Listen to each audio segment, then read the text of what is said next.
Innal hamdalillah nahmaduhu wa nasta'inuhu wa nastaghfiruhu wa natubu ilaihi wa na'udzu billahi min shururi anfusina wa min sayyiati a'malina. May yahdihillahu fala mudilla lahu wa may yudlil fala hadiyalah. Wa asyhadu an la ilaha illallah wahdahu la syarika lah wa asyhadu anna Muhammadan abduhu wa rasuluhu la nabiyya ba'dah. Ya ayyuhalladzina amanu taqullaha haqqa tuqatih wa la tamutunna illa wa antum muslimun. Fa inna asdaqal hadithi kitabullah wa khairal huda huda Muhammadin sallallahu alaihi wasallam wa syarrul umuri muhdatsatuha wa kullu muhdatsatin bid'ah wa kullu bid'atin dhalalah wa kullu dhalalatin finnar. Hadirin dan hadirat yang dirahmati oleh Allah Subhanahu wa taala, alhamdulillah puji dan syukur kita panjatkan kepada Allah Subhanahu wa taala yang dengan limpahan karunia dan nikmatnya kita bisa berkumpul di masjid yang mulia ini dalam rangka untuk menuntut ilmu. Semoga usaha kita, ya, apa yang kita lakukan hari ini dicatat sebagai pemberat timbangan kebajikan kita di akhirat kelak. Salawat dan salam tercurahkan selalu kepada junjungan kita Nabi Muhammad sallallahu alaihi wasallam, juga kepada keluarganya serta seluruh sahabat beliau tanpa terkecuali. Pada kesempatan pagi hari ini kita akan membahas tentang faedah-faedah yang bisa diambil dari kisah wafatnya paman Nabi, Abu Talib. Yang kisah wafatnya Abu Talib adalah kisah yang masyhur yang terdapat dalam hadis-hadis yang sahih, baik dalam Sahih Al-Bukhari, Sahih Muslim dan juga yang lainnya, dan juga masyhur dalam buku-buku sirah Nabi sallallahu alaihi wasallam. Dan wafatnya atau syakhsiyah atau kepribadian Abu Talib ini adalah perkara yang kontroversial antara ahlu sunnah dengan orang-orang Syiah. Orang-orang Syiah mereka menyatakan bahwasanya Abu Talib meninggal dalam keadaan Islam, ya. Bahkan sebagian mereka seperti At-Tabatabai, ya, dalam tafsirnya mengatakan bahwasanya Abu Talib lebih berjasa daripada kaum Muhajirin dan kaum Ansar. Lebih afdal daripada kaum Muhajirin dan kaum Ansar. Apa rahasianya? Kenapa mereka berusaha untuk menyatakan Islamnya Abu Talib? Dalam rangka untuk mensucikan Bani Hashim, bahwasanya Abu Talib adalah paman Nabi sallallahu alaihi wasallam dan Abu Talib bapaknya Ali bin Abi Talib. Sehingga mereka ingin membersihkan bagian atasnya Ali, ya. Jangan sampai ayahnya Ali dalam kondisi apa? Kafir. Dan juga Abu Talib adalah dari keluarga Nabi sallallahu alaihi wasallam, sehingga mereka ingin menjaga kesucian keluarga Nabi sallallahu alaihi wasallam jangan sampai tercoreng sama sekali. Tetapi hadis-hadis yang sahih dalam literatur kaum muslimin bahwasanya Abu Talib meninggal dalam kondisi kafir. Adapun orang-orang Syiah yang berusaha menyatakan Islamnya Abu Talib, maka mereka mendatangkan riwayat-riwayat yang dusta. Tidak ada riwayat-riwayat yang sahih tentang Islamnya Abu Talib. Dan kenyataan menunjukkan bahwasanya Abu Talib meninggal dalam kondisi kafir. Seandainya Abu Talib masuk Islam, ya, dan sudah mengakui kebenaran Nabi sallallahu alaihi wasallam Islam sejak awal, maka Abu Talib pasti akan dimusuhi oleh orang kafir Quraisy. Ternyata Abu Talib tidak dimusuhi oleh orang kafir Quraisy karena orang kafir Quraisy segan sama Abu Talib. Kenapa? Karena dia masih dalam kondisi apa? Kafir, ya. Jadi orang Syiah berusaha mengislamkan atau menyatakan Islamnya Abu Talib. Bahkan sebagian mereka menyatakan Abu Talib lebih afdal daripada kaum Al-Muhajirin dan kaum Ansar. Dan ini pernyataan yang sangat berbahaya, ya. Adapun menurut kita umat Islam, bahwasanya Abu Talib meninggal dalam kondisi kafir, dalam kondisi musyrik, dan ada hikmah-hikmah yang dipetik dari dibalik meninggalnya Abu Talib dalam kondisi musyrik. Oleh karenanya Ibnu Hajar rahimahullahu taala juga menukil dari Ibnu Taimiyah rahimahullahu taala. Jadi Ibnu Taimiyah punya buku yang masyhur membantah orang-orang Syiah yang judulnya Minhajus Sunnah An-Nabawiyah, yang dicetak sekarang 9 jilid. Di situ beliau membantah seorang Rafidhah dan bantahannya sangat indah dan sangat luar biasa, ya.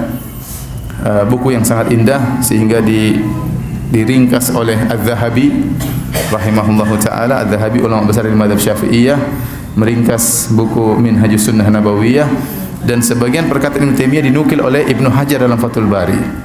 Dinukil oleh Ibnu Hajar dalam Fathul Bari dalam masalah ini. Masalah ini.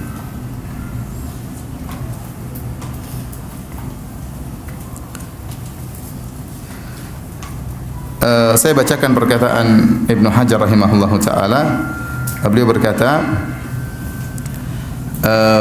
nama dari Abu Talib adalah Abdu Manaf.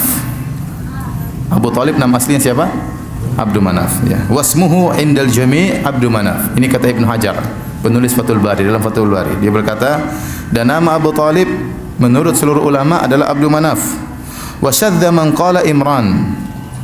Dan telah nyeleneh orang yang mengatakan bahwasanya nama Abu Talib adalah Imran. Bal huwa qaulun batil. Ini adalah perkataan yang batil. Naqalahu Ibnu Taimiyah fi kitab Ar-Radd al-Rafidhi. Sebagaimana dinukil oleh Ibnu Taimiyah dalam kitabnya bantahan terhadap Ar-Rafidh. Itu kitab Minhajus Sunnah Nabawiyah.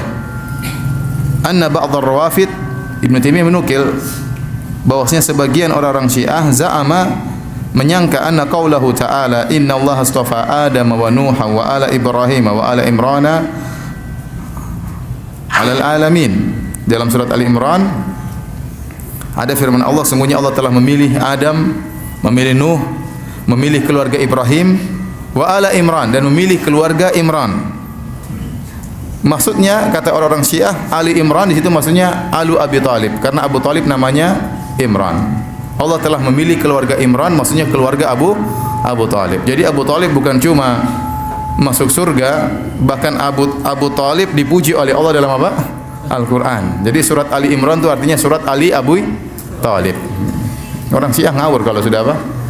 Kalau sudah tafsir, ya. Wa anna isma Abi Talib Imran, dan namanya adalah Imran. Ini tidak benar. Perhatikan di sini maksud saya. Kenapa saya sengaja menukil hal ini? Karena Ibnu Hajar menukil dari siapa? Ibnu Taimiyah. Oleh karenanya waktu Ibnu Taimiyah dikatakan sesat, ya. Bahkan ada yang mengatakan, barang siapa mengatakan Ibnu Taimiyah Syekhul Islam adalah kafir, maka dibantah oleh para ulama. Di antaranya oleh Ibnu Nasiruddin Ad-Dimashqi dalam kitabnya Ar-Raddul Wafir, bantahan terhadap orang yang menyesat-nyesatkan Ibnu Taimiyah, dan buku itu diberi mukaddimah oleh Ibnu Hajar, di mana Ibnu Hajar memuji Ibnu Taimiyah dengan pujian yang sangat indah. Di antara perkataan Ibnu Hajar, ya, kalau tidak ada kebaikan Ibnu Taimiyah kecuali muridnya Ibnu Qayyim, maka sudah cukup. Seandainya Ibnu Taimiyah tidak punya kebaikan apapun kecuali punya murid namanya siapa?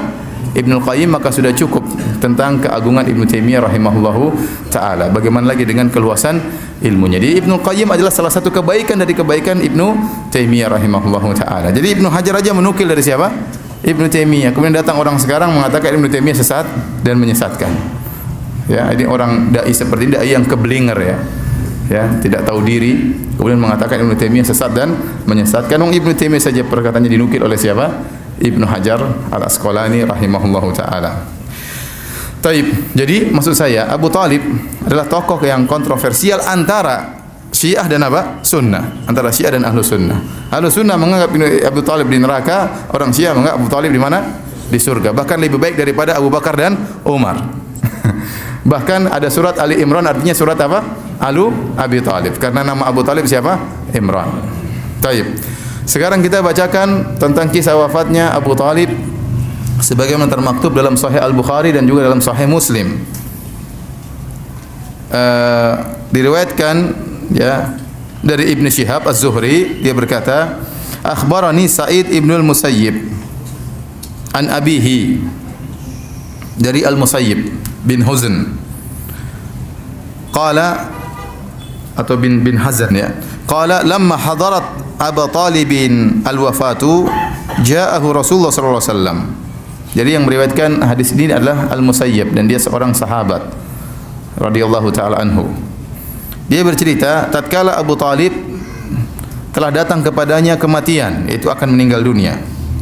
Ja'ahu Rasulullah sallallahu alaihi wasallam, maka Abu Talib dijenguk oleh ponakannya yaitu Rasulullah sallallahu alaihi wasallam. Fawajada indahu Abu Jahlin wa Abdullah bin Abi Umayyah bin Al-Mughirah. Maka ternyata yang menjenguk Abu Talib lebih dahulu daripada Nabi ada dua orang, yaitu Abu Jahal kemudian Abdullah bin Abi Umayyah bin Al-Mughirah. Dua orang kafir. Faqala Rasulullah sallallahu alaihi wasallam, Rasulullah SAW sudah kedahuluan Abu Jahal dengan siapa? Abdullah bin Abi Umayyah bin Al-Mughirah. Ya. Maka Rasulullah SAW menasihati pamannya.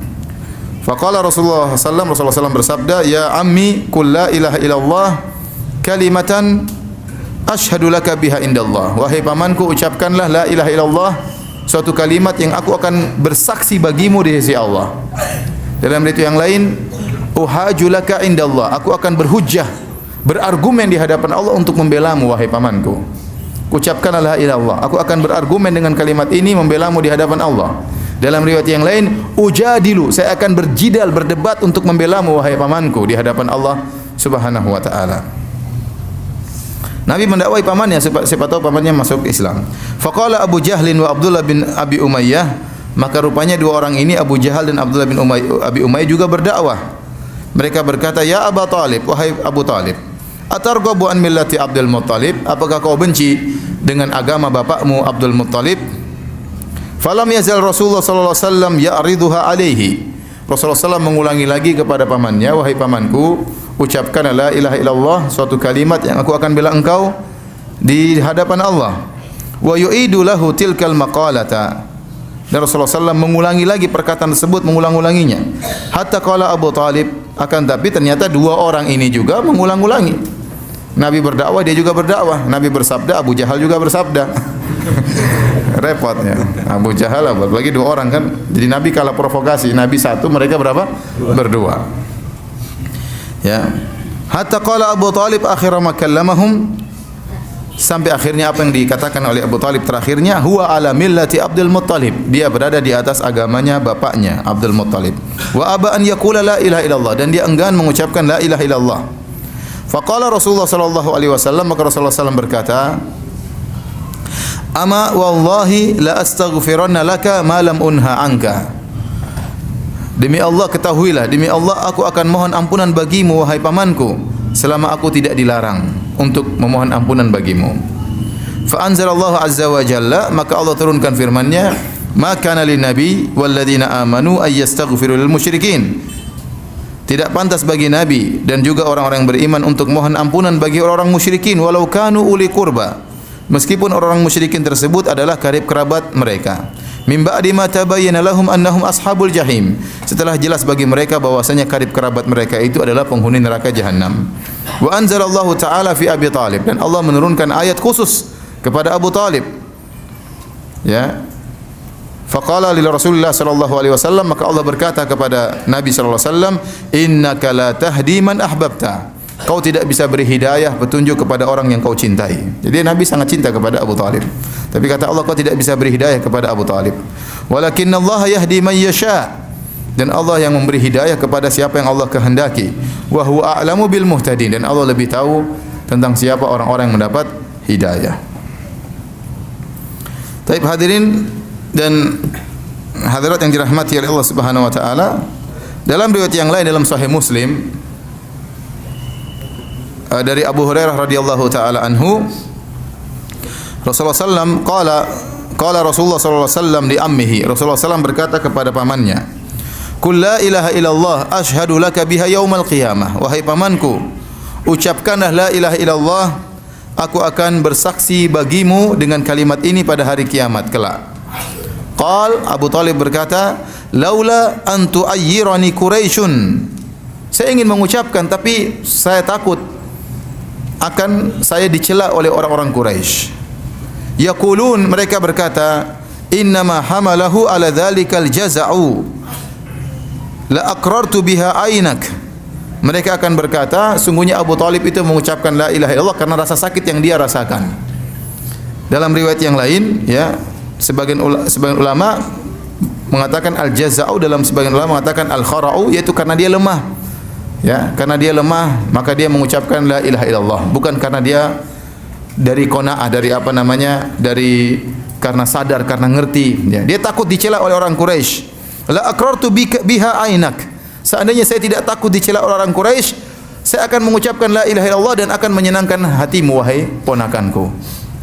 Jadi tidak mau mengucapkan. Ya.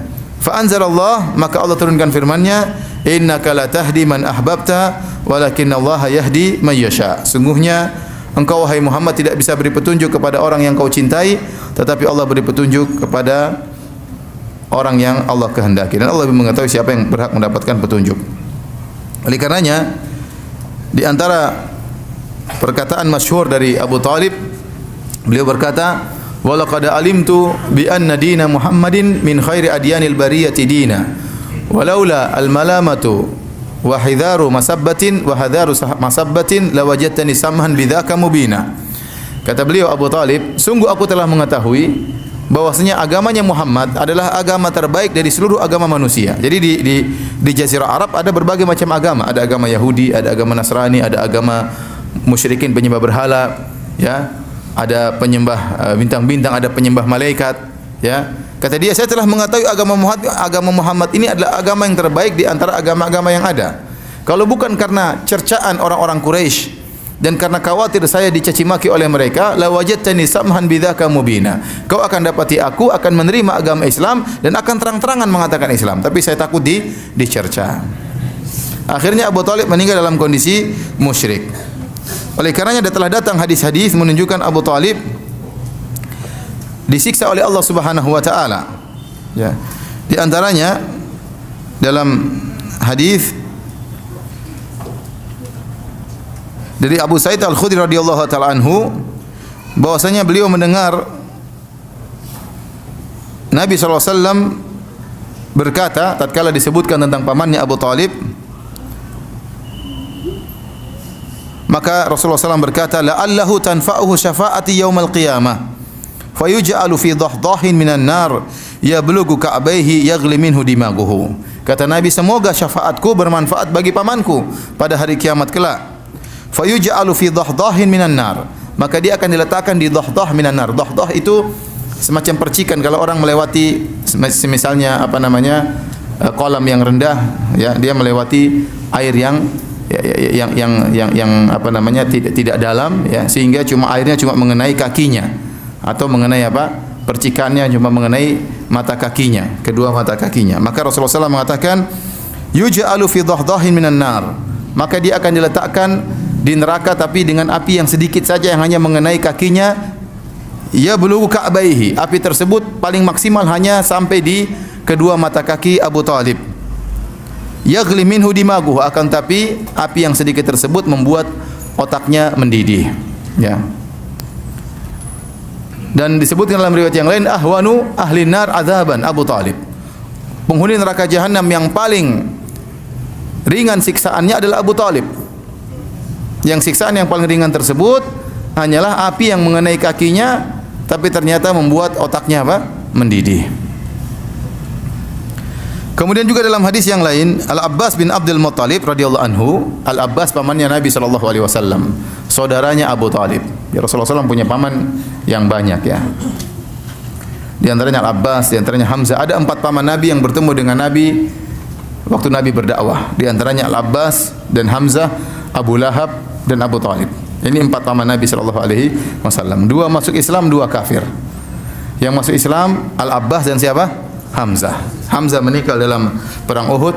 Al-Abbas masih hidup setelah wafatnya Nabi sallallahu alaihi wasallam. Kemudian yang kafir Abu Lahab dan siapa? Abu Talib. 2 paman Nabi kafir, 2 paman Nabi masuk Islam. Subhanallah.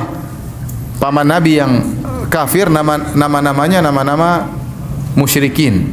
Abu Lahab nama aslinya siapa? Abdul Uzza. Oleh karenanya Allah mengatakan tabbat yada Abi Lahab. Sebenarnya mengatakan ini di antara kenapa Allah tidak menyebutkan nama Abu Lahab padahal namanya Abdul Uzza, karena Allah tidak ingin ada nama Abdul Uzza dalam Al-Qur'an. Ya, karena Abdul Uzza itu artinya hamba Al-Uzza. Bukan hamba Allah tapi hamba Al-Uzza, dan Al-Uzza adalah salah satu berhala yang disembah oleh orang kafir musyrikin. Maka Allah hanya menyebutkan kunyahnya Abu Lahab. Padahal namanya bukan Abu Lahab, namanya siapa? Abdul Uzza. Makanya tabbat yada Abi Lahab. Ya. Dan Abu Lahab adalah paman Nabi yang paling keras menentang dakwah Nabi sallallahu alaihi wasallam. Dia yang pertama mencela Nabi sallallahu alaihi wasallam waktu Nabi sallallahu alaihi wasallam mengumpulkan kaum musyrikin dan Nabi naik di atas bukit Safa. Kemudian Nabi sallallahu alaihi wasallam mengatakan, kalau saya mengatakan bahwasanya di balik gunung ini ada pasukan perang yang akan menyerang kalian, hal kuntum musaddiqiyya, apa kalian akan membenarkan aku? Kata kaum Quraisy, ma jarrabna alaika kadiban, kami tidak pernah tahu kau berdosa wahai Muhammad. Ma jarrabna alaika illa sidqan, yang kami tahu kau hanyalah orang yang jujur. Maka Nabi mengatakan, fa inni munziru lakum baina yaday adzabin syadid, maka saya ingatkan kepada kalian, di hadapan kalian ada azab yang pedih kalau kalian tidak beriman kepada Allah. Maka yang pertama kali protes kepada Nabi pamannya Abu Lahab. Ya, dia mengatakan tabban laka ya Muhammad ali hadza jama'tana, celaka engkau wahai Muhammad, apakah karena ini kau kumpulkan kami? Maka turunlah firman Allah Subhanahu wa taala, tabbat yada Abi Lahab, celaka kedua tangan Abu Lahab. Jadi Abu Lahab ini paman Nabi, kurang ajar ya. Dia istrinya, anak-anaknya semua kurang ajar ya. Dia kurang ajar, istrinya juga apa? Allah sebutkan dalam Al-Qur'an, wa imra'atu hammalatal hatab. Sama Allah sebutkan istrinya ya. Juga celaka, anak-anaknya juga apa? Celaka. Satu keluarga celaka semua, keluarga Abu Lahab ya. Oleh karenanya disebutkan putri-putri Nabi di antaranya dinikahi oleh putra-putranya Abu Lahab. Putri-putri Nabi dinikahi oleh putra-putranya siapa? Abu Lahab. Dan ini sebelum Nabi mendakwahkan dirinya sebagai seorang nabi. Tatkala Nabi berdakwah dia adalah seorang nabi, maka Abu Lahab dan orang-orang Quraisy menyuruh putra-putranya Abu Lahab untuk menceraikan putri-putri Nabi, supaya Nabi dibuat sibuk dengan anak putri-putrinya yang sedih dicerai. Akhirnya diceraikan, di antaranya Ruqayyah dan Ummu Kalsum. Diceraikan. Padahal suami-suami mereka di antaranya adalah putra-putra siapa? Abu Lahab ya. Abu Lahab meninggal dalam kondisi kafir. Yang satunya lagi Abu Talib. Abu Talib juga namanya Abdu Manaf. Namanya siapa? Abdu Manaf. Dan juga bukan nama Islami, Abdu Manaf, hambanya Manaf. Ya, dan dia juga meninggal dalam kondisi kafir. Adapun paman Nabi yang masuk Islam adalah Al-Abbas dan Hamzah. Nama-nama Islami. Oleh karenanya sebenarnya mengatakan nama itu punya pengaruh. Nama itu punya apa? Pengaruh. Dan ini bukan suatu kebetulan yang menakjubkan. Abu Talib dan Abu Lahab nama-namanya bukan nama-nama Islami dan mereka mati dalam kondisi musyrik dan kafir. Adapun Al-Abbas dan Hamzah nama-namanya Islami, maka mereka masuk Islam dengan hidayah dari Allah Subhanahu wa taala. Taib. Al-Abbas pamannya Nabi dan saudaranya Abu Talib. Maka Al-Abbas bertanya kepada Nabi, "Ma agnaita an ammika fa innahu kana yahutuka wa yaghdabu laka." Wahai Muhammad, apa yang bisa kau bantu kepada pamanmu Abu Talib? Bukankah pamanmu Abu Talib dahulu yang membelamu? Dia marah untuk membelamu. Ya, dia yahutuka, yaitu dia yuraik, dia memperhatikan engkau. Ya, dan dia marah karena engkau. Maka Nabi mengatakan ada manfaatnya. Ya, saya kasih syafaat. Kalau saya tidak kasih syafaat, lakana fid darkil asfali minan nar. Laula ana lakana fid darkil asfali minan nar. Kalau bukan karena syafaatku, maka Abu Talib berada di neraka jahanam yang paling apa? Yang paling bawah. Tetapi kata Rasulullah sallam, huwa fi dhahdahin min nar. Walaula ana lakana fid darkil asfali minan nar. Dia berada di neraka yang bagian atas, yang hanya mengenai kakinya saja, percikan-percikan api yang mengenai kakinya sampai ke kedua mata kakinya. Kalau bukan karena saya, dia di neraka yang paling bawah ya. Itu pun sudah sangat menyiksa. Ya, jadi disebutkan memakai sendal terbuat dari api membuat otak mendidih. Ini semua adalah dalil menunjukkan bahwasanya Abu Talib meninggal dalam kondisi musyrik. Ya, Abu Talib meninggal dalam kondisi musyrik dan meninggal dalam kondisi kafir. Oleh karenanya dia dimasukkan dalam neraka jahanam oleh Allah Subhanahu wa taala. Taib hadirin dan hadirat yang dirahmati oleh Allah Subhanahu wa taala. Kita kembali kepada hadis ya. Dalam hadis Rasulullah sallallahu menyenguk pamannya Abu Talib yang dalam kondisi sakaratul maut ya. Ya, Dan ternyata sebelum Nabi datang sudah ada dua orang. Siapa? Abu Jahal dan Abdullah bin Abi Umayyah bin Al-Mughirah. Ibnu Hajar mengatakan wa yahtamil, dan bisa jadi hadir orang ketiga yaitu Musayyab. Karena yang meriwayatkan hadis ini adalah namanya Musayyab. Ini seorang sahabat juga. Tapi dia tidak bercerita tentang kehadirannya. Dia tidak bercerita tentang kehadirannya. Dan Abu Jahal, Abdullah bin Abi Umayyah bin Al-Mughirah dan Musayyab bin Huzan seluruhnya dari Bani Makhzum.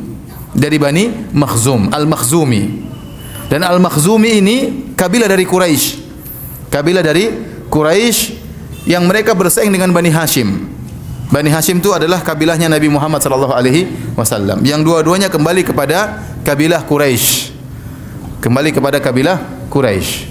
Dan Bani Makhzum inilah kabilah yang paling bersaing dengan kabilah Quraisy. Disebutkan dalam sebagian riwayat, kenapa Abu Jahal tidak mau beriman?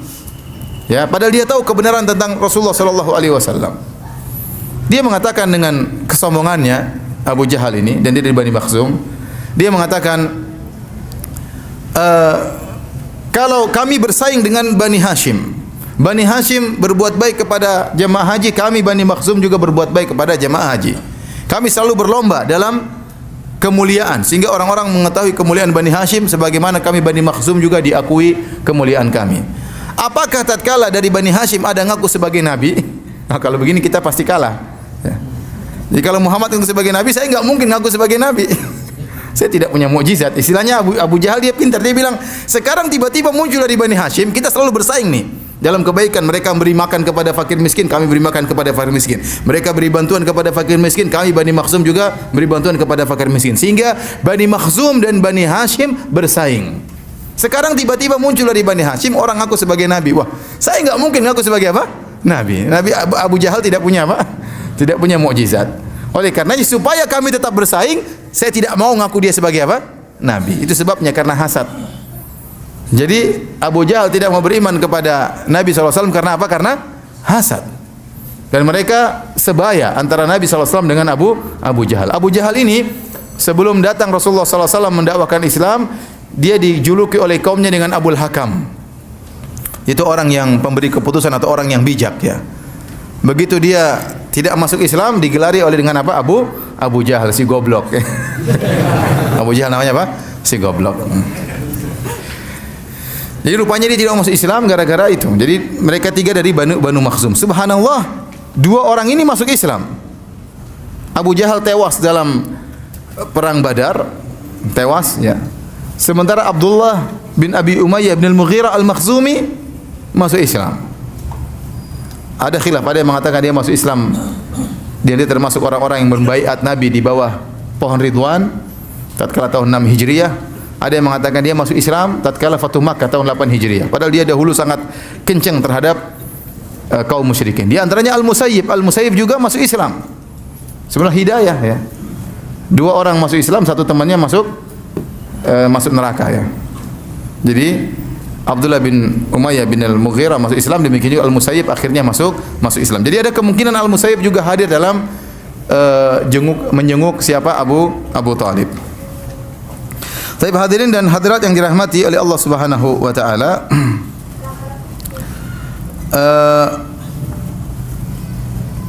Nabi sallallahu alaihi wasallam menyampaikan dakwah kepada Abu Talib sebelum al-mu'ayanah. Jadi dalam hadis Rasulullah SAW bersabda, Inna Allah yaqbalu taubatal abdi malam yughargir. Sungguhnya Allah menerima taubat seorang hamba sebelum nyawa di kerongkongan. Al-ghargharah, sebelum nyawa di kerongkongan. Nyawa sudah di kerongkongan, sudah al-mu'ayanah. Al-mu'ayanah itu melihat malaikat maut datang, maka sudah tidak bermanfaat. Tetapi kapan seorang kita bisa hukumi sudah dalam kondisi ghargharah, dalam kondisi nyawa sudah di kerongkongan dan sudah melihat malaikat, kita tidak tahu. Karena yang melihat malaikat cuma dia. Ya. Walakin la tubsirun, ya. Ya. Kata Allah Subhanahu wa taala, "Falaula idza balagatil hulqum wa antum hina idzin tanzurun wa nahnu aqrabu ilaihi minkum walakin la tubsirun." Tatkala nyawa sudah sampai di kerongkongan dan kalian melihat orang tersebut akan meninggal dunia. Wa nahnu aqrabu ilaihi minkum, dan kami lebih dekat kepada mayat tersebut daripada kalian. Nahnu di sini adalah para malaikat yang akan mencabut nyawanya. Walakin la tubsirun, tapi kalian tidak melihat malaikat tersebut. Tapi kalian tidak melihat malaikat tersebut. Malaikat maut waktu datang kepada seorang kalian tidak melihat. Ya. Jadi kita tidak tahu orang tersebut sudah muayyanah atau belum, kita tidak tahu. Makanya kalau ada orang mau meninggal, kita talkinkan saja la ilaha illallah. Siapa tahu dia mengucapkan la ilaha illallah sebelum malaikat maut mencabut apa? Nyawanya. Sebelum dia melihat malaikat maut. Kalau dia sudah lihat malaikat maut, kemudian dia mengucapkan la ilaha illallah, maka tidak bermanfaat. Tidak bermanfaat. Sebagaimana dialami oleh Fir'aun.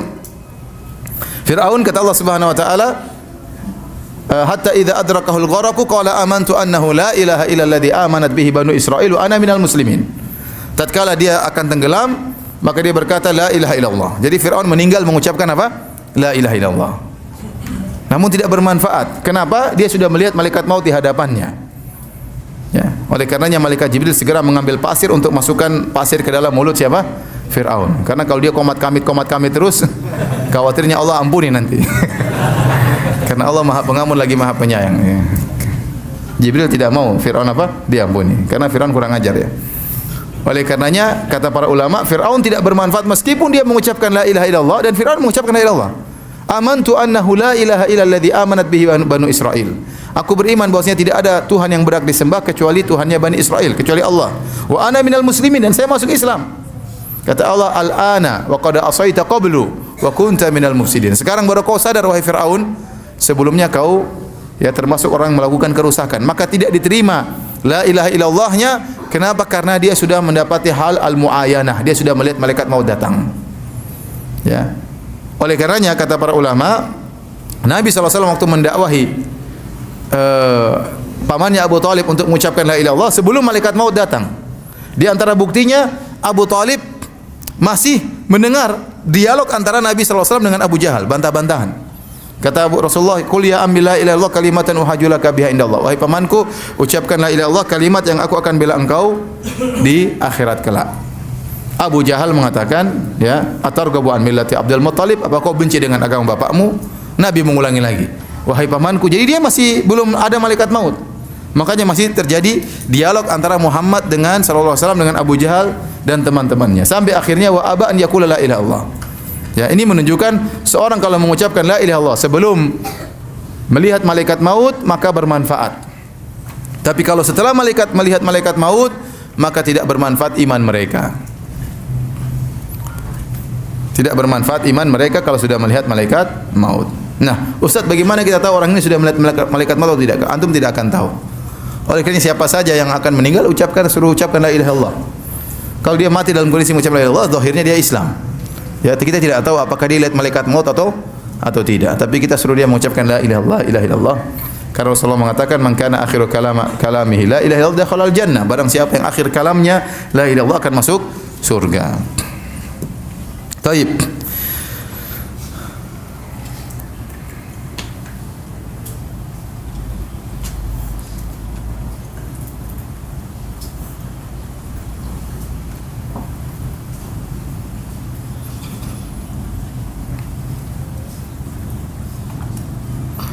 Hadirin dan hadirat yang dirahmati Allah Subhanahu wa taala, ada beberapa hikmah yang kita bisa ambil dari kisah wafatnya Abu Talib, paman Nabi sallallahu alaihi wasallam. Yang pertama, bahwasanya hidayah murni di tangan Allah Subhanahu wa taala. Hidayah ada dua. Kata para ulama, yang pertama namanya hidayah taufik, hidayatul irsyad. Yang pertama hidayatul irsyad, yaitu seorang memberi jalan, menunjukkan jalan kebenaran, menjelaskan tentang jalan kebenaran. Seperti para ustadz, para dai, mereka juga punya hidayatul irsyad. Mereka berusaha menjelaskan tentang kebenaran. Dan yang paling top dalam hal ini adalah Nabi sallallahu alaihi wasallam. Kata Allah Subhanahu wa taala, "Wa innaka latahdi ila siratim mustaqim." Dan sungguh engkau benar-benar wahai Muhammad memberi petunjuk kepada jalan yang lurus. Yang paling afsah, yang paling lisannya fasih dalam menjelaskan kebenaran, yang paling ansah, yang paling memberi nasihat kepada umat dalam menyampaikan kebenaran, yang paling sabar, yang paling pintar Nabi sallallahu alaihi wasallam. Dalam masalah dakwah yang nomor satu Rasulullah sallallahu alaihi wasallam. Jadi Rasulullah SAW yang paling lembut kepada pamannya, yang paling berusaha menyampaikan kebenaran kepada pamannya, ya. Namun ternyata hidayah taufik jenis kedua, hidayah taufik itu seorang bisa menyambut hidayah tersebut, itu hanya hak Allah Subhanahu wa taala. Ya. Nabi hanya bisa memberi petunjuk, menjelaskan tentang jalan yang benar. Tapi yang membuat dia bisa menerima hidayah tersebut hanyalah Allah Subhanahu wa taala. Makanya Allah dalam ayat menetapkan hidayah bagi Nabi, dan dalam ayat yang lain menafikan hidayah dari Nabi. Dalam ayat Allah mengatakan innaka latahdi ila siratal mustaqim. Wahai Muhammad, engkau benar-benar memberi petunjuk kepada jalan yang lurus. Maksudnya hidayah apa? Hidayat al-irsyad. Dalam ayat yang lain Allah menafikan dalam surat Al-Qasas. Innaka la tahdi man ahbabta. Kau tidak bisa beri petunjuk kepada orang yang kau cintai. Ini hidayah taufik. Jadi yang ditetapkan untuk Nabi adalah Nabi sangat pakar, sangat handal dalam menjelaskan kebenaran. Tetapi hidayah taufik itu seorang bisa menerima kebenaran hanyalah di tangan Allah Subhanahu wa taala. Tidak ada yang ragu, Rasulullah SAW ya sangat pandai dalam menyampaikan kebenaran dengan uslub metode yang terbaik. Tapi ternyata orang terdekat yang sangat dia cintai, Abu Thalib, tidak bisa dapat hidayah. Tidak bisa dapat hidayah. Oleh karena kita yakin hidayah di tangan Allah Subhanahu wa taala. Makanya Rasulullah SAW bersabda dalam khutbah-khutbahnya, ya, "May yahdihillah fala mudhillalah." Barang siapa yang diberi petunjuk oleh Allah, maka tidak ada yang bisa menyesatkannya. Wa may yudlil, dan barang siapa disesatkan oleh Allah, maka tidak ada yang bisa beri petunjuk baginya. Fala hadiyalah, ya. Ya. Wala yanfa'ukum nushi in aradtu an ansahakum in kana Allah yuridu ayyughiwakum.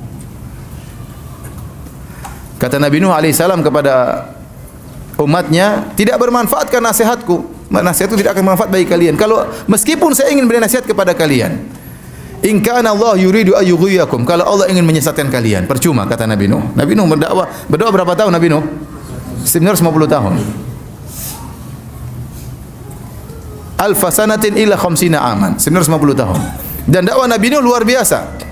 Inni da'autu qaumi lailan wa nahara. Kata Nabi Nuh, aku mendakwahi kaumku siang dan malam. Walam yazidum du'ai illa firara. Semakin saya berdakwah mereka semakin kabur.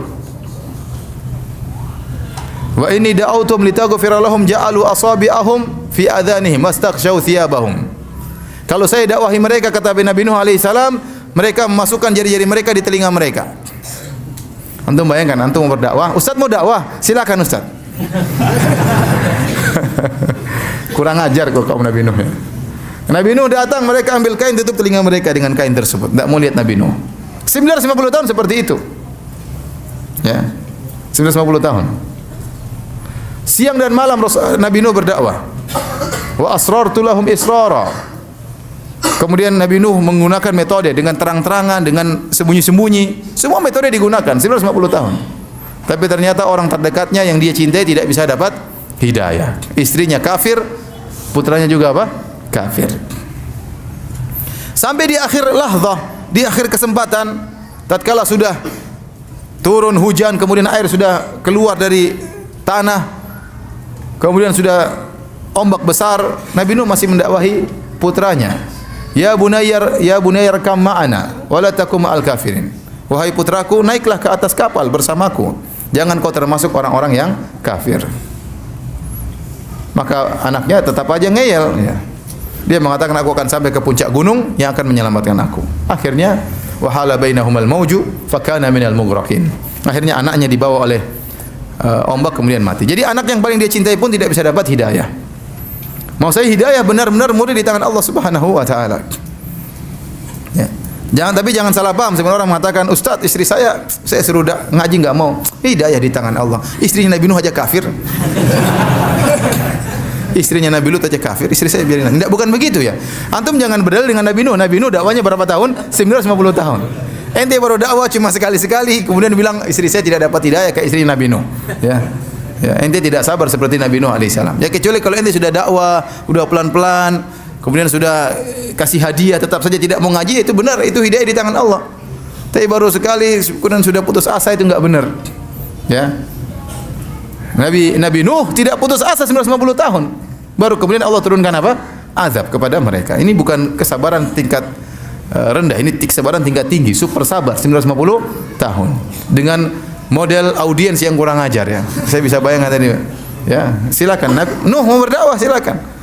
Innal hamdalillah itu diginiin orang gimana, enggak enak. Paling tidak enak. Saya bisa bayangkan beratnya Nabi Nuh alaihissalam. Demikian Nabi Lut alaihissalam, istrinya kafir. Istrinya kafir. Jadi hidayah murni di tangan Allah Subhanahu wa taala. Tidak ada yang ragu tentang kepandaian Nabi Nuh. Tidak ada yang ragu tentang kepandaian Nabi Lut. Tidak ada yang ragu tentang hikmahnya Nabi Muhammad dalam berdakwah. Tapi ternyata paman yang sangat dia cintai tidak bisa masuk Islam. Dan Rasulullah SAW sangat cinta kepada pamannya. Sampai Allah sebutkan, innaka la tahdi man ahbabta. Kau tidak bisa beri petunjuk kepada orang yang kau cintai. Kenapa? Karena Abu Talib ini jasanya besar kepada Nabi SAW. Jadi Abdul Muttalib kakek Nabi. Nabi SAW namanya Muhammad bin Abdullah bin Abdul Muttalib. Kemudian bin Hashim, bin Abdi Manaf, bin Qusay, bin Kilab dan seterusnya. Ya, Nabi Muhammad SAW punya kakek namanya Abdul Muttalib. Abdul Muttalib punya beberapa istri. Dari istri-istrinya kemudian lahir anak-anak laki-laki. Ya, kalau nggak salah ada 10 anak ya. Kemudian di antaranya yang satu istri adalah Abdullah dan Abu Talib. Hamzah dan Abbas dari ibu-ibu yang lain. Paham? Dari istri-istri yang lain. Jadi Abdul Muttalib kakek Nabi punya beberapa istri. Di antara istrinya punya anak 2, yaitu Abdullah sama siapa? Abu Talib. Jadi Abu Talib ini adalah saudara kandung satu bapak dan satu ibu dengan Abu Talib. Makanya waktu Abdul Muttalib meninggal dunia, Abdul Muttalib mewasiatkan kepada Abu Talib untuk merawat Muhammad sallallahu alaihi wasallam. Karena Muhammad adalah keponakan dari saudara kandungnya Abdullah. Padahal ada paman-pamannya yang lain. Kenapa Abdul Muttalib tidak mengatakan kepada Abu Lahab untuk merawat Nabi? Karena Abu Lahab dari istri yang lain. Abu Lahab adalah anaknya Abdul Muttalib dari istri yang lain. Adapun Abu Talib dan Abdullah satu bapak dan satu ibu.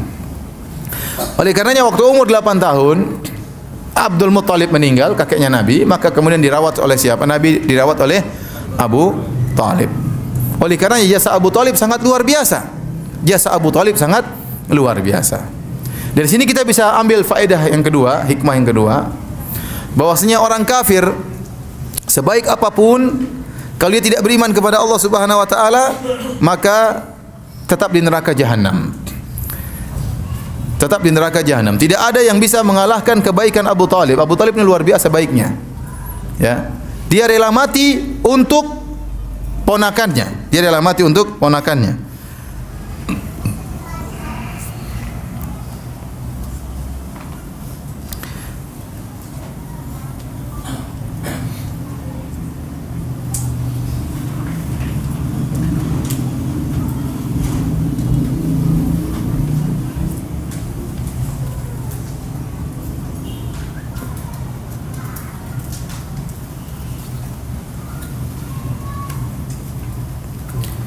Intinya ada perkataannya dari dinukil oleh Ibnu Hajar ya, Abu Talib intinya mengatakan mereka tidak akan bisa mengganggumu wahai ponakanku sampai aku dikubur.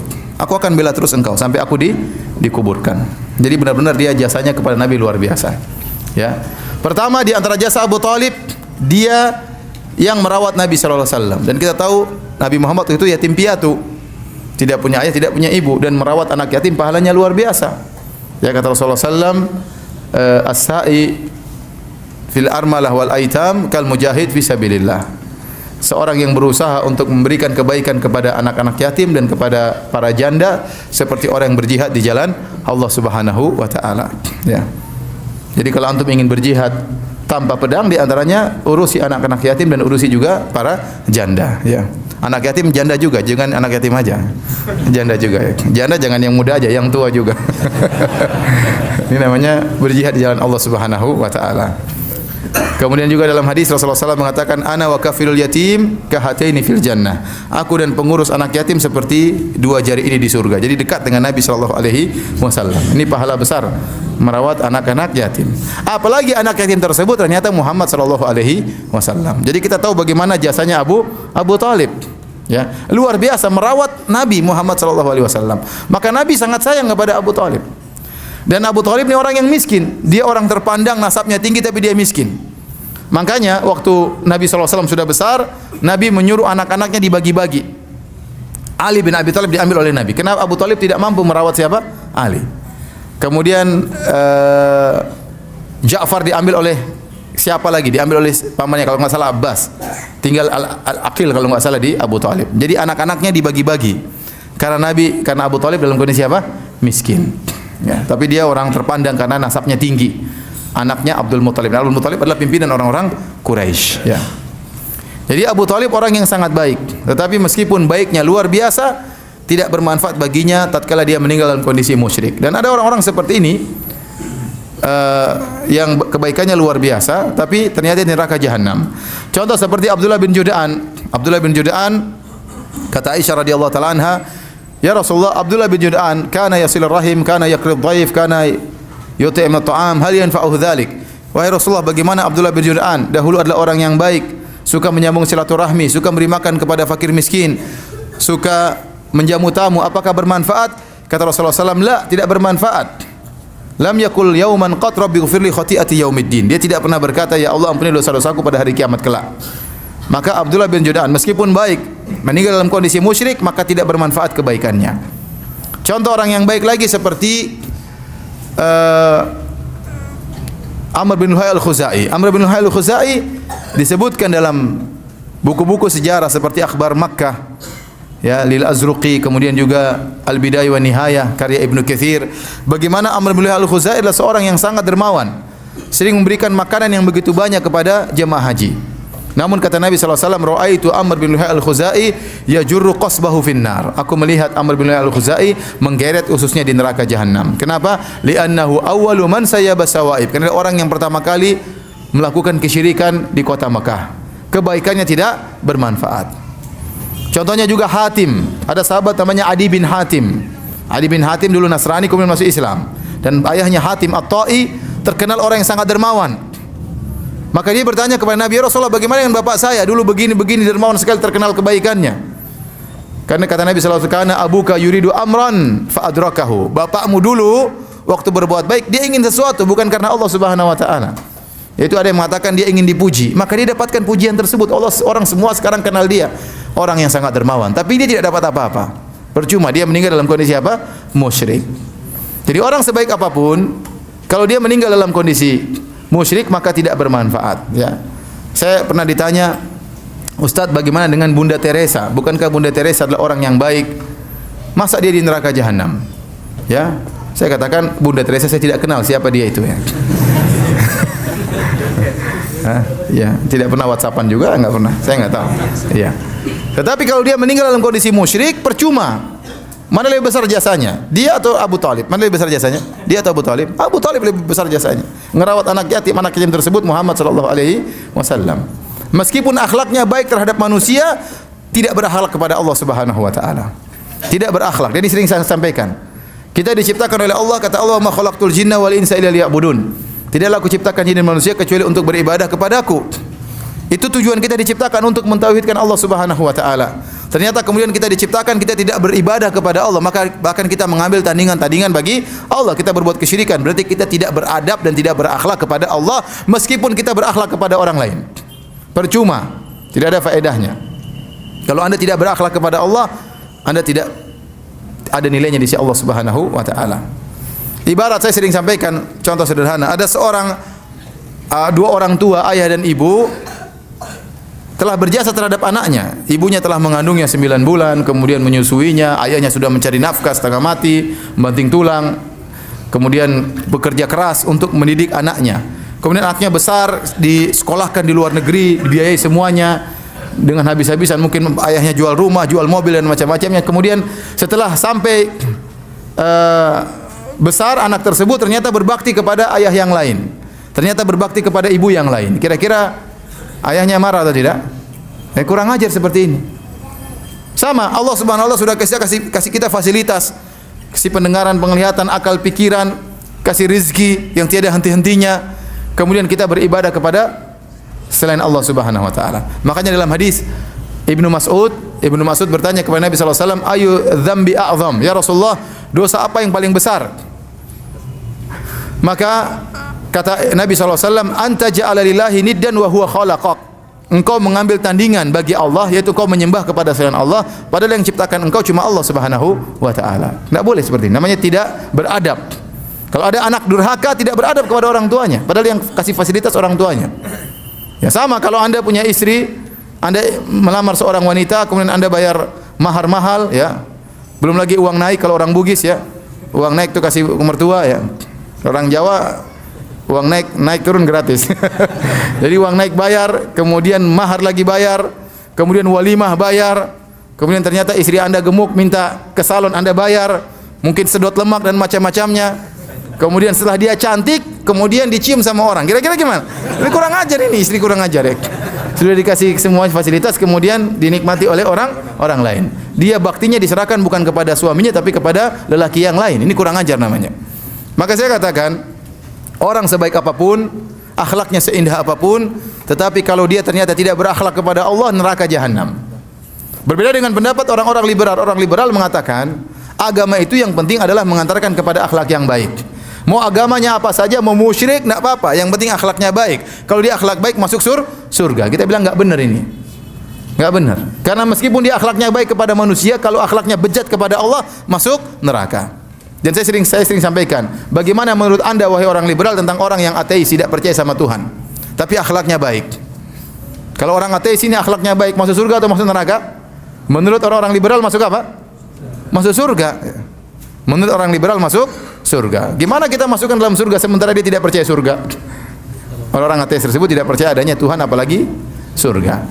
Jadi ini dalil bahwasanya seorang sebaik apapun kalau meninggal dalam kondisi musyrik maka tidak bermanfaat. Seperti Abu Talib, baiknya luar biasa tapi dia bahkan rela mati untuk Islam. Tapi tatkala dia meninggal dalam kondisi musyrik maka dia masuk neraka jahanam. Kemudian di antara dan saya sampaikan juga, jadi waktu wafatnya Abu Talib dikatakan wafatnya sekitar 3 tahun sebelum hijrah. Dan beberapa hari bersamaan dengan wafatnya Khadijah radhiyallahu taala anha, istri Nabi sallallahu alaihi wasallam. Maka sebagian ahli sejarah menamakan tahun tersebut dengan tahun kesedihan. Amul Huzn, tahun kesedihan, Sebagian ulama menamakan demikian, dan memang benar-benar Nabi diuji pada tahun tersebut. 2 orang yang sangat dekat dengannya selalu membantu dakwah baginya meninggal dunia. Khadijah radhiyallahu anha membantu dengan seluruh hartanya.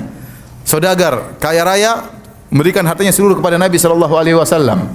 Dan Khadijah benar-benar merawat anak-anaknya sehingga Nabi bisa fokus untuk berdakwah. Tidak terlalu sibuk dengan memikirkan anak-anaknya. Duit semua disediakan oleh istrinya Khadijah radhiyallahu taala anha. Kalau pulang maka disambut oleh Khadijah radhiyallahu taala anha. Kalau Nabi SAW dalam kondisi sedih, maka yang menemani kesedihannya, yang menasihati Nabi adalah Khadijah radhiyallahu taala anha. Istri yang sangat dia cintai tersebut akhirnya meninggal dunia. Bersamaan dalam beberapa hari juga meninggal Abu Talib yang selama ini membela dia. Tidak ada yang berani mengganggu Nabi waktu Abu Talib hidup. Karena kalau ada yang berani ganggu Nabi, ingin melukai Nabi, melempar pasir atau segalanya, akan berhadapan dengan siapa? Abu Talib. Dan mereka segan dengan Abu Talib. Karena Abu Talib adalah paman Nabi yang nasabnya sangat tinggi, anaknya pimpinan orang-orang Quraisy, anaknya Abdul Muttalib. Namun tatkala Abu Talib meninggal dunia, mulailah mereka berani memaki Nabi, berani menyakiti Nabi sallallahu alaihi wasallam. Makanya tahun tersebut disebut oleh sebagian ahli sejarah dengan Amul Huzn, yaitu tahun kesedihan. Taib, hadirin dan hadirat yang dirahmati Allah Subhanahu wa taala, di antara faedah yang kita bisa ambil dari kisah ini,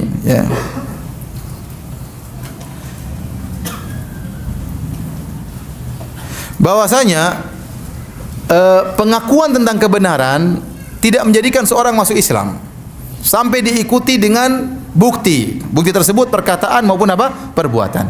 Abu Talib meyakini kebenaran ajaran Nabi Muhammad dan dia sudah menyebutkan dalam syair-syairnya. Dan dia mengatakan, walaqad alimtu bi anna dina Muhammadin min khairi adyanil bariyati dina. Sungguh aku telah tahu bahwasanya agama Muhammad adalah agama yang terbaik di antara agama-agama masyarakat. Kalau bukan karena cercaan dan karena khawatir dengan makian, la wajadtani samhan bidzaka mubina. Kau akan dapati aku masuk Islam dan aku akan terang-terangan menyatakan Islam. Namun dia tidak mau. Dia tidak mau menyatakan Islam. Jadi meyakini kebenaran Islam tidak membuat seorang masuk Islam. Oleh karena tidak benar perkataan sebagian orang-orang Murji'ah, seperti orang Jahmiyah yang mengatakan bahwasanya Islam iman adalah ma'rifah, mengenal kebenaran. Belum tentu. Betapa banyak orang mengenal kebenaran namun tidak masuk Islam. Contohnya siapa? Contohnya Abu Thalib. Contohnya siapa? Contohnya adalah Heraklius. Heraklius waktu didakwahi oleh Nabi sallallahu alaihi wasallam, dikirim surat, dia tahu tentang kebenaran Rasulullah sallallahu alaihi wasallam. Sampai dia mengatakan dalam Sahih Bukhari, dia mengatakan, kalau apa yang kau katakan wahai Abu Sufyan tentang Muhammad itu benar, saya memiliki maudhi aqdamayya hataini. Maka Muhammad itu akan menguasai tempat singgasanaku ini, tempat kedua kakiku ini. Dia akan menguasai singgasanaku. Kalau saya mampu, saya akan mendatangi dia. Ya, saya akan bersimpuh di hadapannya. Intinya Heraklius mengakui kebenaran Rasulullah sallallahu alaihi wasallam, tetapi dia tidak mau masuk Islam. Kenapa? Dia tidak ingin ditinggal oleh rakyatnya. Dia tidak ingin jatuh kekuasaannya. Makanya di akhir hayatnya dia kumpulkan rakyatnya setelah dia mendengar tentang Nabi sallallahu alaihi wasallam, dia yakin Nabi di atas kebenaran. Kemudian dia surati temannya juga adalah pendeta juga yang pintar. Dia, bagaimana menurut kamu? Kata pendetanya, benar, itu Muhammad yang kita tunggu-tunggu. Nabi akhir nabi yang terakhir yang kita tunggu-tunggu. Akhirnya dia kumpulkan rakyatnya, dia mengatakan, wahai rakyatku, apa kalian ingin kerajaan kalian tetap jaya? Kalau kalian ingin kerajaan kalian tetap jaya, maka berimanlah kepada Nabi ini. Ternyata rakyatnya semua berontak, ingin kabur. Kata dia, enggak, balik. Saya cuma ngetes keimanan kalian. Ya. Ternyata iman kalian kokoh. Ya. Kenapa? Dia takut ditinggalkan oleh rakyatnya. Akhirnya tidak bisa masuk Islam. Bahkan tatkala dalam perang Tabuk, dalam perang Mu'tah, dia mengirim pasukan untuk melawan pasukan Rasulullah sallallahu alaihi wasallam. Maksud saya, mengetahui kebenaran. Banyak orang kafir mengetahui Islam itu benar, tapi tidak mau masuk Islam. Maka barang siapa yang hanya mengetahui kebenaran Islam namun tidak mengucapkan la ilaha illallah Muhammadur Rasulullah, maka percuma. Abu Thalib mengenal Islam tapi tidak mau masuk Islam. Tahu kebenaran tapi tidak mau masuk Islam. Kemudian di antara faedah yang bisa kita ambil dari kisah ini, yaitu tentang bahayanya berpegang teguh dengan tradisi leluhur. Tradisi leluhur. Abu Thalib kenapa tidak mau masuk Islam? Karena ada satu penghalang yang sangat berat, yaitu takut dicerca oleh kaumnya. Takut dikatakan dia telah meninggalkan tradisi kaumnya. Dan ini diketahui oleh Abu Jahal. Abu Jahal tahu di antara senjata yang paling ampuh untuk menjadikan Abu Thalib tetap di atas kemusyrikan, diingatkan tentang tradisi leluhur. Makanya waktu Nabi berdakwah, qul ya ammi la ilaha illallah kalimatan uhajjulaka biha indallah. Wahai pamanku, ucapkan la ilaha illallah, satu kalimat yang aku akan berargumen di hadapan Allah untuk bela engkau. Abu Jahal satu aja perkataannya. Atarghabu an millati Abdul Muthalib. Abu Jahal tidak banyak omong. Cuma satu aja. Apakah kau benci dengan agama nenek moyangmu? Itu aja. Apakah kau benci dengan agama bapakmu? Itu aja. Dia tidak mau dicela. Makanya Abu Thalib jelas dalam Sahih Muslim, laula an tu'ayyirani Quraisy, kalau bukan saya khawatir dicerca oleh orang Quraisy, la aqrartu biha ainak, saya akan buat kau senang wahai ponakanku, saya akan masuk Islam buat kau senang. Tapi saya takut dicerca oleh orang kafir Quraisy. Oleh karenanya Ibnu Qayyim rahimahullah menyebutkan di antara perkara yang paling menghalangi hidayah adalah berpegang teguh dengan tradisi leluhur yang menyimpang. Jadi sering saya sampaikan. Dan ini sudah sejak dahulu. Lihatlah bagaimana Nabi Ibrahim alaihissalam waktu dia berdakwah mendapati kaumnya sedang iktikaf, sedang nongkrong di patung-patung untuk disembah. Kata Nabi Ibrahim, "Ma hadhihi tamathilul lati antum laha aqifun." Patung-patung apa yang kalian nongkrong di situ beribadah? Apa jawaban kaumnya? Wajadna aba'ana laha abidin. Kami telah mendapati nenek moyang kami menyembah patung-patung ini. Jadi ini tradisi. Maka Nabi Ibrahim bantah, laqad kuntum antum wa aba'ukum fi dhalalim mubin. Sungguhnya kalian dan nenek moyang kalian, mbah-mbah kalian, nenek moyang kalian semuanya sesat. Kata siapa? Nabi Ibrahim alaihissalam. Ibrahim berani sekali ya. Kalian sesat, bukan cuma kalian, bapak kalian juga sesat, bukan bapak kalian juga, mbah kalian juga apa sesat, kemudian juga apa, nenek moyang kalian juga sesat. Ya. Ibrahim berani. Kalau kita nggak berani. Maka mereka berdalil dengan tradisi leluhur. Demikian juga umat Muhammad SAW, orang kafir Quraisy waktu disuruh untuk beribadah kepada Allah, mereka mengatakan inna wajadna aba'ana ala millah ala ummah wa inna ala atharihim muqtadun. Kami telah mendapati nenek moyang kami berada satu aliran, satu ajaran, kami tinggal mengikuti saja. Dalam ayat yang lain, wa inna ala atharihim muhtadun, dan kami bisa dapat hidayah karena mengikuti ajaran nenek moyang kami. Itu bahaya mengikuti tradisi. Ya. Oleh karenanya Nabi SAW di antara gelaran yang diberikan kepada Rasulullah SAW adalah sabi. Sabi adalah orang yang keluar dari tradisi nenek moyang. Rasulullah SAW digelari dengan pendusta, digelari dengan kadzab, digelari dengan penyihir, dikatakan mashur, orang tersihir, dikatakan majnun, orang gila, dikatakan syairun majnun, penyair gila. Di antara gelaran adalah sabi, orang yang keluar dari tradisi nenek moyangnya. Makanya kalau ada orang masuk Islam dikatakan laqad sabauta, kau sudah keluar dari nenek moyangmu, begitu. Kalau ada sahabat yang masuk Islam langsung dijuluki oleh orang-orang kafir Quraisy, laqad sabauta, kau telah keluar dari tradisi nenek moyangmu. Ya, sementara orang tidak suka keluar dari tradisi nenek moyang. Orang keluar dari tradisi moyang akan jadi cercaan. Makanya berpegang dengan tradisi nenek moyang keliru ini perkara yang sangat berbahaya. Saya sering sampaikan bahwasanya di negara kita, negeri kita, ada suatu daerah luar biasa. Daerah tersebut banyak ulama keluar dari daerah tersebut. Orang-orang top, agamanya hebat-hebat. Tetapi ada tradisi yang mereka tidak bisa rubah sampai sekarang. Yaitu bahwasanya kalau menikah yang bayar mahar apa? Perempuan. Yang pegang harta warisan juga apa? Perempuan. Nasab kembali kepada perempuan. Nasab kembali kepada perempuan. Ini tradisi yang salah atau benar? Salah. Tetapi tidak bisa berubah sampai detik ini. Tidak bisa berubah. Padahal banyak ulama dari situ. Kenapa? Karena padahal mereka orang Islam, mereka ngerti. Ini menyelisih ayat-ayat tentang warisan. Ini menyelisih aturan Islam tentang masalah nasab.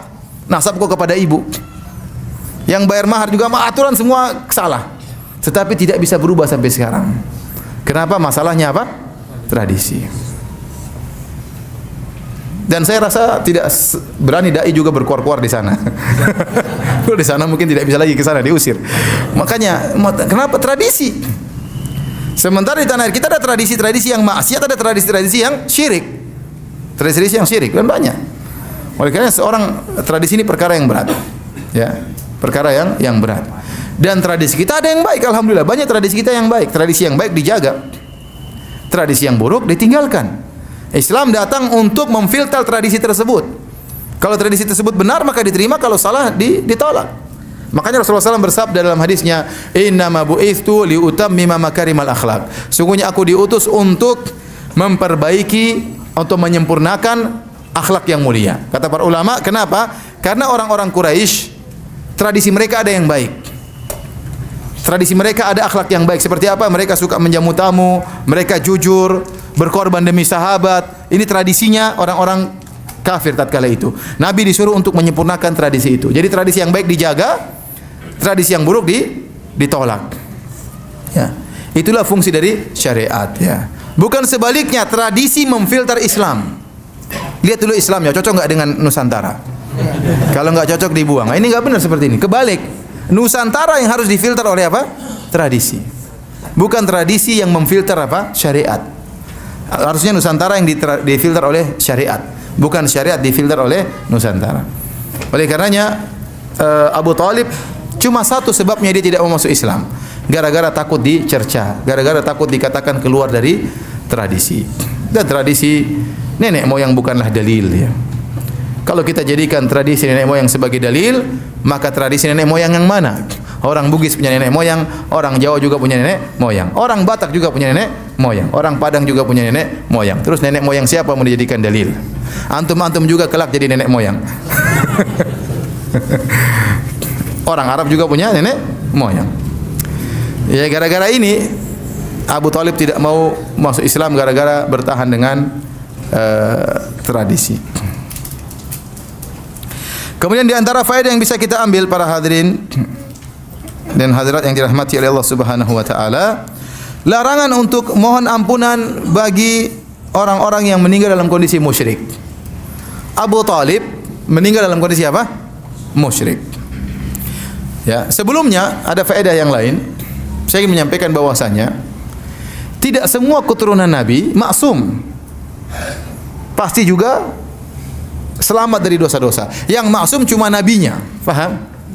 Cuma nabi yang maksum. Adapun keturunannya belum tentu. Keturunannya belum tentu. Para anbiya, para nabi, mereka maksumin, terjaga dari kesalahan. Kalau salah mereka ditegur oleh Allah Subhanahu wa taala. Tetapi keturunannya tidak mesti maksum. Taib. Di antara dalilnya ini disampaikan oleh Syaukani rahimahullah dalam tafsirnya. Al-Imam Syaukani berkata, contoh Nabi Ibrahim alaihissalam. Nabi Ibrahim alaihissalam punya dua anak yang menjadi nabi, Ishak dan siapa? Ismail. Ishak dan Ismail. Ternyata tidak semua keturunan Ishak orang soleh dan tidak semua keturunan Ismail orang soleh. Di antara keturunan Ishak adalah Yakub. Di antara keturunan Yakub adalah orang-orang Yahudi. Orang Yahudi apakah semuanya soleh? Sampai sekarang bajingan-bajingan orang Yahudi. Faham? Mereka itu keturunan Nabi. Mereka itu Habib-Habib versi Nabi Yakub. Faham? Bani Israel itu keturunan Nabi atau bukan? Keturunan Nabi, karena Yakub punya anak 12. Dari 12 tersebut ada keturunan Bani Israel. Seluruh Bani Israel kembali kepada anak-anaknya siapa? Yakub. Berarti mereka Habib-Habib bukan? Habib-Habib versi Nabi Yakub, versi Yahudi. Ternyata ada keturunan Nabi yang tidak maksum. Contoh juga Nabi Ismail. Nabi Ismail alaihissalam Nabi atau bukan? Nabi. Di antara keturunan Nabi Ismail adalah Quraisy. Di antara orang Quraisy Abu Jahal. Paham? Abu Jahal, Abu Lahab, itu semua orang Quraisy. Apakah mereka maksum keturunannya? Tidak. Makanya saya katakan di antara keturunan Nabi tidak maksum. Yang maksum cuma siapa? Nabinya. Jangan kita terperangkap dengan orang-orang Syiah. Orang Syiah mereka meyakini bahwasanya imam 12 semuanya maksum. Kita bilang yang maksum cuma Nabi sallallahu alaihi wasallam. Makanya yang dijadikan berdalil dalam syariat hanyalah hadis-hadis Nabi. Karena yang maksum cuma siapa? Nabi. Fatimah tidak maksum, Ali tidak maksum. Yang maksum cuma Nabi sallallahu alaihi wasallam. Nah, mereka punya keyakinan, kata mereka tidak, keturunan Nabi maksum, di antaranya imam 12. Tatkala imam 12 ini maksum, makanya sumber hukum mereka bukan cuma hadis Nabi, tapi juga hadis imam-imam. Repot. Jadi agama ini belum sempurna, imam 12 belum muncul. Imam 12 nanti muncul tatkala keluar Dajjal, kata mereka. Imam 12 sudah sembunyi waktu umur masih 5 tahun, sembunyi dalam gua Sirdap sekitar tahun 250-an Hijriah. Sampai sekarang belum menongol. Sudah berapa tahun? Sudah 1200 tahun belum nongol. Jadi umurnya lebih tua daripada Nabi Nuh alaihissalam. Ngapain tidak nongol-nongol ya? Saatnya sekarang nongol harusnya. Ya. Taib. Jadi mereka meyakini yang maksum bukan cuma Nabi, yang maksum adalah orang-orang imam-imam. Sebagian mereka mengatakan bukan cuma imam, keturunan imam juga maksum. Kita ini keturunan Nabi apa? Pasti masuk surga dan macam-macamnya. Sebagian mereka demikian. Oleh karenanya akidah ini juga diadopsi oleh sebagian orang sufi dengan mengatakan kalau ada orang yang sudah mencapai tingkatan hakikat, sudah wali itu harus maksum, kata mereka. Di antara syarat wali harus apa? Maksum, tidak boleh salah. Ini mereka praktekkan. Jadi kalau ada wali gila, wali sinting, dikatakan apa? Maksum. Kamu saja yang tidak paham, katanya. Iya. Ada wali begini, wali telanjang, wali minum bir, katanya itu dia maksum. Ya, dia tidak mungkin salah. Wali enggak boleh salah. Kalau wali bilang langit itu merah, saya akan mengatakan langit itu apa? Merah. Ini syubhatnya dari orang Syiah. Padahal kita tahu bahwasanya keturunan Nabi tidak semuanya apa? Maksum. Buktinya keturunan Nabi Ishak, Nabi Yakub, keturunannya ada orang Yahudi yang brengsek dan bangsat, dan keturunan Nabi Ismail juga ada yang menjadi Abu Jahal dan Abu Lahab. Paham? Di antaranya Abu Talib. Abu Talib juga keturunan Nabi Ismail. Bahkan satu keluarga, satu rumpun dengan Nabi Muhammad sallallahu alaihi wasallam. Dari sini kita tahu bahwasanya keturunan Nabi tidak semuanya maksum. Oleh karena kita ketahui Habib-Habib pun demikian. Ada Habib-Habib yang sunnah, ada Habib yang Syiah. Ada Habib-Habib yang apa? Syiah. Ya. Padahal semuanya kontradiktif. Ada Habib yang sufi. Ya. Oleh karenanya ada Habib-Habib. Contohnya mereka kontradiksi. Contohnya sebagian Habib-Habib mengatakan maulid boleh, sebagian Habib bikin tanda tangan maulid haram. Coba. Yang kita ikuti Habib yang mana? Berarti Habib tidak apa? Maksum. Maka yang kita ikuti dalil. Yang kita ikuti super Habibnya itu Rasulullah sallallahu alaihi wasallam. Itu yang kita ikuti. Ali bin Abi Thalib pernah berkata, "Ala ab'atsuka ala ma ba'athin Rasulullah sallallahu alaihi wasallam?" Sahih Muslim. Kata Ali bin Abi Thalib kepada Abul Hayyaj, "Wahai Abul Hayyaj, maka aku tugaskan engkau sebagaimana saya pernah ditugaskan oleh Nabi." Apa tugasnya? "Alla tada' timsalan illa tamastahu." Jangan kau biarkan ada patung kecuali kau hancurkan. "Wala qabran musyrifan illa sawaitahu." Jangan kau biarkan ada kuburan yang tinggi kecuali kau ratakan. Jangan kau biarkan ada kuburan yang tinggi kecuali kau apa? Ratakan. Sebagian Habib malah meninggikan apa? kuburan. Sekarang kita ikuti Habib sekarang atau Habib Ali bin Abi Thalib? Atau Habib Muhammad sallallahu alaihi wasallam? Habib Muhammad sallallahu alaihi wasallam pernah menyuruh Habib Abi Thalib, Habib Ali bin Abi Thalib untuk meratakan apa? Kuburan. Sekarang sebagian Habib malah memelihara apa? Kuburan ditinggikan. Maka saya katakan, ya, keturunan Nabi harus kita hormati. Rasulullah SAW mengatakan, "Udzakirukumullah fi ahli baiti." Aku ingatkan kalian untuk menghargai, untuk menghormati keturunanku. Tetapi kalau keturunan Nabi SAW melakukan kesalahan, kita harus tegur. Tidak boleh kita biarkan. Dan mereka tidak maksum. Mereka tidak apa? Maksum. Contohnya Abu Thalib, keturunan Nabi siapa? Ismail. Tidak maksum. Taib. Faedah berikutnya, larangan untuk memohon ampunan bagi orang musyrikin. Dalam Sahih Bukhari dan Sahih Muslim, maka turunlah firman Allah Subhanahu wa taala, innaka ma kana lin nabi wal ladzina amanu ayastaghfirul musyrikin walau kanu uli qurba min ba'di ma tabayyana lahum annahum ashabul jahim. Tidak pantas bagi nabi, tidak boleh bagi seorang nabi dan juga orang yang beriman untuk mohon ampunan bagi orang musyrikin setelah jelas bahwasanya mereka penghuni neraka jahanam meskipun mereka adalah karib kerabat. Nabi dilarang untuk mohon ampunan bagi Abu Thalib. Nabi dilarang mohon ampunan bagi Abu Thalib karena dia musyrik. Dan ayat ini juga, ya, turun kepada Nabi sallallahu alaihi wasallam tatkala Nabi ingin mohon ampunan bagi ibunya. Sebagian dijelaskan oleh Al-Hafidz Ibnu Hajar rahimahullahu taala dalam Fathul Bari. Kata Ibnu Hajar, wa qad thabata anna Nabiy sallallahu alaihi wasallam ata qabra ummihi lamma tamara. Telah sahih, telah valid bahwasanya Nabi sallallahu alaihi wasallam mendatangi kuburan ibunya tatkala beliau berumrah. Fasta'dzana rabbahu ayastaghfira laha. Maka dia pun mohon izin kepada Allah untuk mohon ampunan bagi ibunya. Fa nazalat hadhil ayah. Maka turunlah ayat ini, larangan. Maka lin nabi walladzina amanu ayastaghfirul musyrikin walau kanu uli qurba. Tidak boleh bagi nabi dan orang-orang beriman untuk mohon ampunan bagi orang-orang musyrikin meskipun mereka adalah karib kerabat mereka. Hadis tersebut yang diisyaratkan oleh Ibnu Hajar terdapat dalam Sahih Muslim. Saya bacakan, ya. Dari Abu Hurairah radhiyallahu taala anhu, qala zara an-nabiy sallallahu alaihi wasallam qabra ummihi. Nabi sallallahu alaihi wasallam menziarahi kuburan ibunya. Fabaka, kemudian Nabi menangis, wa abka man haulahu. Kemudian Nabi membuat para sahabat juga menangis tatkala itu. Faqala, kemudian Rasulullah SAW berkata, ista'dzantu rabbi fi an yastaghfira laha, an astaghfira laha. Aku mohon izin kepada Allah untuk memohon ampunan bagi ibuku. Falam yu'dzan li, dan tidak diizinkan bagiku. Wa sta'dzantuhu fi an azura qabraha, dan aku minta izin untuk menziarahi kuburannya. Fa udzina li, maka diizinkan bagiku. Kemudian kata Nabi, fazurul kubur fa innaha tudzakirukumul maut. Ziarahilah kuburan karena itu akan mengingatkan kalian kepada kematian. Oleh karenanya para ulama, jumhur ulama Syafi'iyah dan ulama yang lain, di antaranya Nawawi, ya, rahimahullahu taala, semua sepakat bahwasanya ibu Nabi sallallahu alaihi wasallam meninggal dalam kondisi apa? Musyrik. Hanya sebagian segelintir ulama yang belakangan mengatakan ibu Nabi meninggal dalam kondisi Islam. Seperti Suyuti rahimahullahu taala yang kalau tidak salah di abad ke-9 atau abad ke-10.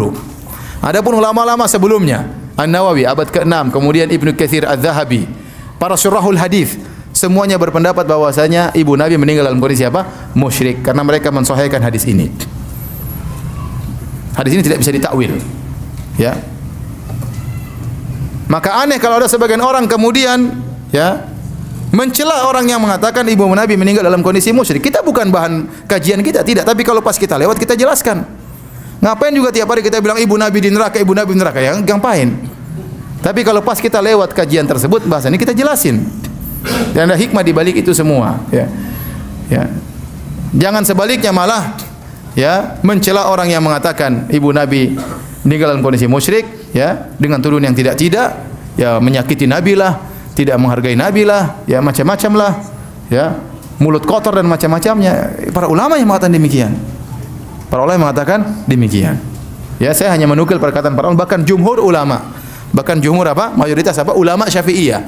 Mayoritas ulama Syafi'iyah. Bahkan sebenarnya mengatakan ijma'. Ijma ulama mengatakan bahwasanya ibu Nabi meninggal dalam kondisi musyrik. Adapun Suyuti datang belakangan tidak bisa menyelisih ijma. Ijma telah terjadi ijma sebelumnya. Kenapa saking banyaknya ulama yang mengatakan demikian? Di antaranya Nawawi rahimahullahu taala. Dan Nawawi adalah ulama besar dalam mazhab Syafi'iyah, bahkan dikatakan muhaqqiqul madhab, orang yang paling pakar tentang mazhab Syafi'iyah. Di antaranya siapa? Imam Nawawi rahimahullahu taala. Jadi ini larangan untuk mohon ampun bagi orang-orang yang meninggal dalam kondisi musyrik. Termasuk Nabi sallallahu alaihi wasallam ditegur.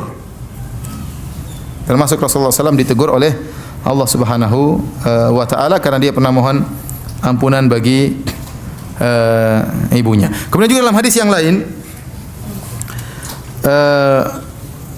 dari Ali bin Abi Thalib, beliau berkata, "Sami'tu rajulan yastaghfiru li abawayhi wa huma musyrikani." Aku mendengar seorang memohon ampunan bagi kedua orang tuanya. Dan kedua orang tuanya padahal meninggal dalam kondisi apa? Musyrik. Faqultu lahu, "Atastaghfiru li abawayka wa huma musyrikan?" Apakah kau memohon ampunan bagi kedua orang tuamu padahal mereka berdua dalam kondisi musyrik? Maka orang ini berdalil, "Awalaysa astaghfara Ibrahimu li abihi wa huwa musyrik?" Bukankah Ibrahim pernah mohon ampunan bagi ayahnya dalam kondisi musyrik? Dan memang Nabi Ibrahim pernah mohon ampunan bagi ayahnya, kemudian Allah tegur. Akhirnya tidak boleh lagi. Ya. Wa ma kana istighfaru Ibrahim li abihi illa an mau'idatin wa'adaha iyyah. Ya, karena ada janji, ya, tapi setelah itu falamma tabayyana annahu aduwwu lillah tabarra'a min. Tatkala Ibrahim tahu bahwasanya ayahnya adalah musuh dari Allah, maka dia pun berlepas diri daripada ayahnya. Jadi Ibrahim memang pernah mohon ampunan. Kata Ali bin Abi Thalib, "Fadzakartu dzalika li Nabi sallallahu alaihi wasallam." Maka saya pun sebutkan hal ini kepada Nabi. Ada orang mohon ampunan bagi kedua orang tuanya, padahal orang tuanya apa?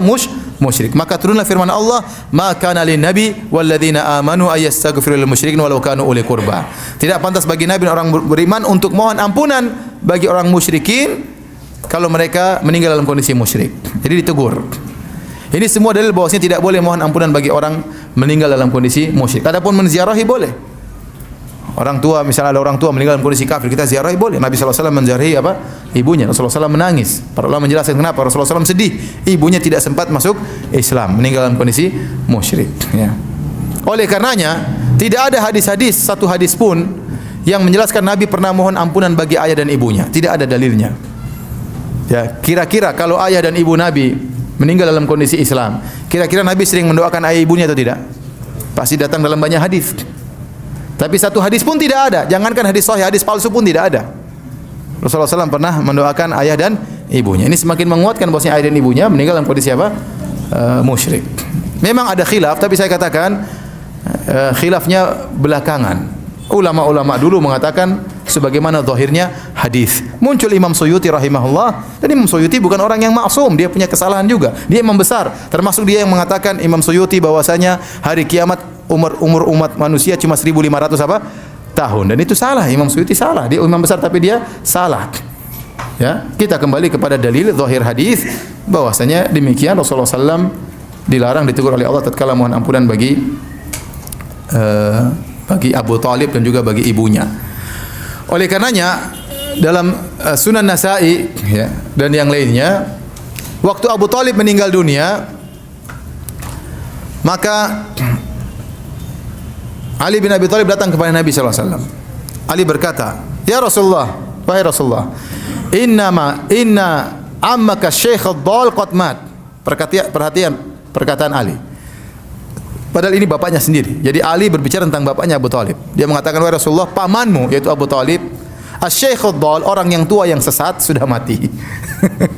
Yang bilang gitu siapa? Anaknya sendiri. Kata Rasulullah SAW, "Idhhab fawari." Sana pergi kubur dia. Kata Ali bin Abi Thalib, "La uwari, saya tidak mau menguburkan bapakku. Innahu mata musyrikan." Sungguhnya dia meninggal dalam kondisi apa? Musyrik. Kata Rasulullah SAW, "Idhhab fawari, pergilah kau dan kuburkanlah." Meskipun seorang meninggal dalam kondisi musyrik harus dikubur, ya. Maka akhirnya fadhahabtu fawaraituhu. Maka saya pun pergi dan saya pun menguburkan bapakku, ya. Tapi hadirin dan hadirat yang dirahmati Allah Subhanahu wa taala, sampai di sini saja mungkin kajian kita tentang masalah hikmah dari kematian atau wafatnya Abu Thalib. Ini dalil bahwasanya seorang harus banyak meminta petunjuk kepada Allah